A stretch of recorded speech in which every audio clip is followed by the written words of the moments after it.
Hey there everyone, and welcome to my channel. So today I thought I would start the first in a series I have planned that I will be calling Canadian in Britain Problems. I may have moved to an English-speaking country, but that doesn't necessarily mean that everything in the UK is exactly the same as back home in Canada. There are still quite a few differences that I've had to get used to while I've been living here for the past few months. It still boggles my mind that I have to take an hour-long bus to a completely different town just to watch a movie these days.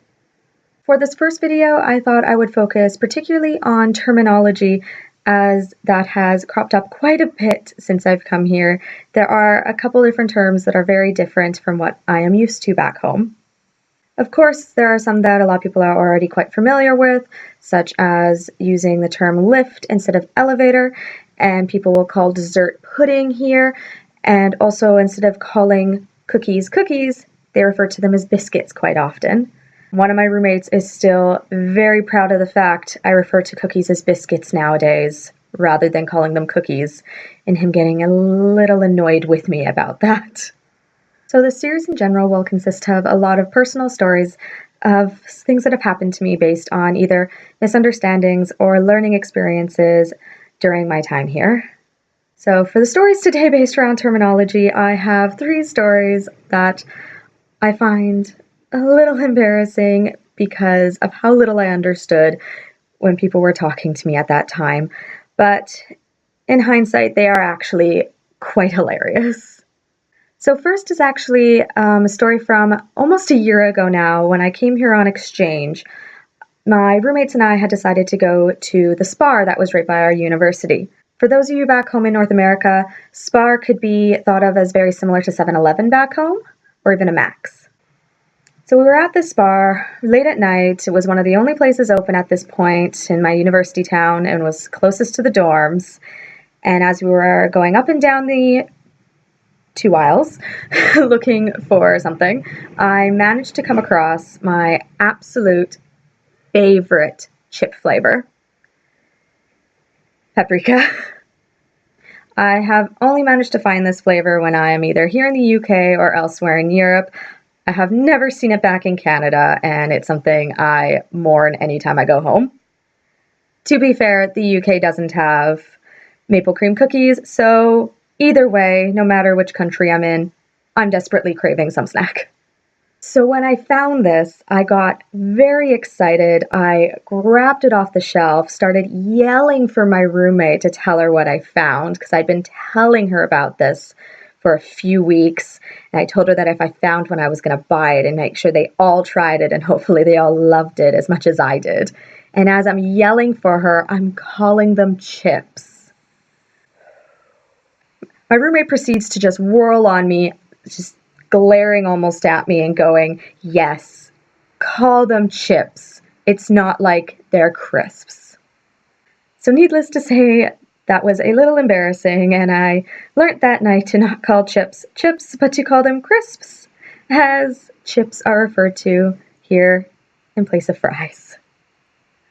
I have definitely gotten a lot better using that. I have been calling them crisps. I'm already starting to wonder how that's going to fare once I do go home. The next 2 stories I have are based more on terminologies for meal times here. One of them actually happened over Christmas break. For Christmas break, I was not able to go home for the holidays. Instead, I was lucky enough that 2 of my friends' families opened up their homes for me for the holidays, and I split my vacation between 2 places. At my second friend's place, after a family dinner I had attended, my friend's mom asked if I wanted tea. Of course I accepted. I really wanted tea. I was not feeling well, and I thought a nice hot cup of tea would help maybe ease whatever I was feeling and help me go to sleep pretty quickly that night.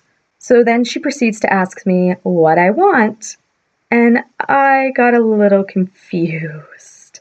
So I, of course, asked her what she had, thinking perhaps she had a couple different types of tea and wondering which one I would prefer. She then proceeds to list off multiple food items, one right after the other. And I'm standing there looking absolutely confused. I have no idea what to respond because I'm thinking I thought she offered me a cup of tea. Thankfully, my friend noticed my confusion. She looked at her mom and told her that I had probably assumed that she'd offered me a cup of tea. Her mom felt, I guess, a little embarrassed about the fact that I had assumed a cup of tea and immediately assured me that she would be more than happy to make me one and went off to the kitchen to do so. And I'm still standing there, confused out of my mind. And my friend finally says, when someone asks you for tea here, that usually just means food. So I learned that day that an offer for tea doesn't always just mean tea. It could mean staying over for a meal, or having a snack, or going out to eat. Actually, that does explain a text message response I got from my friend here when I asked her if she wanted to go for tea, and she asked if that meant we were eating lunch. I should probably just not use tea. The second story actually happened not very long ago. I had gone to the doctor's office in order to refill some prescriptions of mine, and the doctor had told me that instead of me going to the pharmacist to drop off the prescriptions, she could send them in herself. Of course, I accepted immediately. It meant I didn't have to do it myself. I didn't have to worry about it. So she sends it off and she tells me it will be ready after dinner. So as she's explaining a few more things to me, I'm thinking in the back of my head, isn't dinner at 6?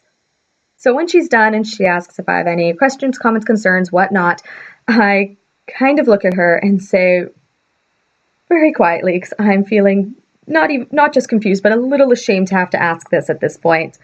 But I ask her what time I need to actually pick up my prescriptions for, because as far as I'm concerned, dinner time means sometime after 6, and I could have sworn the pharmacy was closed at about 5:30. Of course, she immediately thinks, oh God, she's probably not used to this. So she tells me, oh, dinner time can mean lunchtime here, so after 12 you can pick it up. So that eased my concerns, and I managed to get it all figured out. But obviously that was a little confusing for me, and I think even the poor nurse was like, ooh, I probably should have reconsidered that. So yes, I have most definitely been having fun with terminologies here. My personal favorites are my roommates have me watch a lot of very British movies, so movies that have been actually filmed here and not filmed in Hollywood with that set in Britain. That has introduced me to a lot of different slang that I still have problems remembering, and now and again I have been getting quizzed on it, and I'll just kind of stand there and just go, nope. My other friends have also tried teaching me some British terminologies.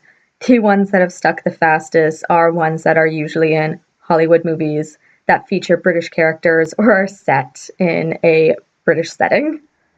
It is a lot of fun though. It's almost as if I'm learning another language while also learning another language at the same time, as I am living in Wales and I have been picking up bits and pieces of Welsh phrasing as I've been living here. Needless to say, I will be learning a lot more terms as the time goes on, and I will have many more moments of confusion, embarrassment, and questions. So I hope you have enjoyed this video. As I said, it is only the first in this series I have planned, as I will definitely be bringing up more problems I've encountered as a Canadian living over here.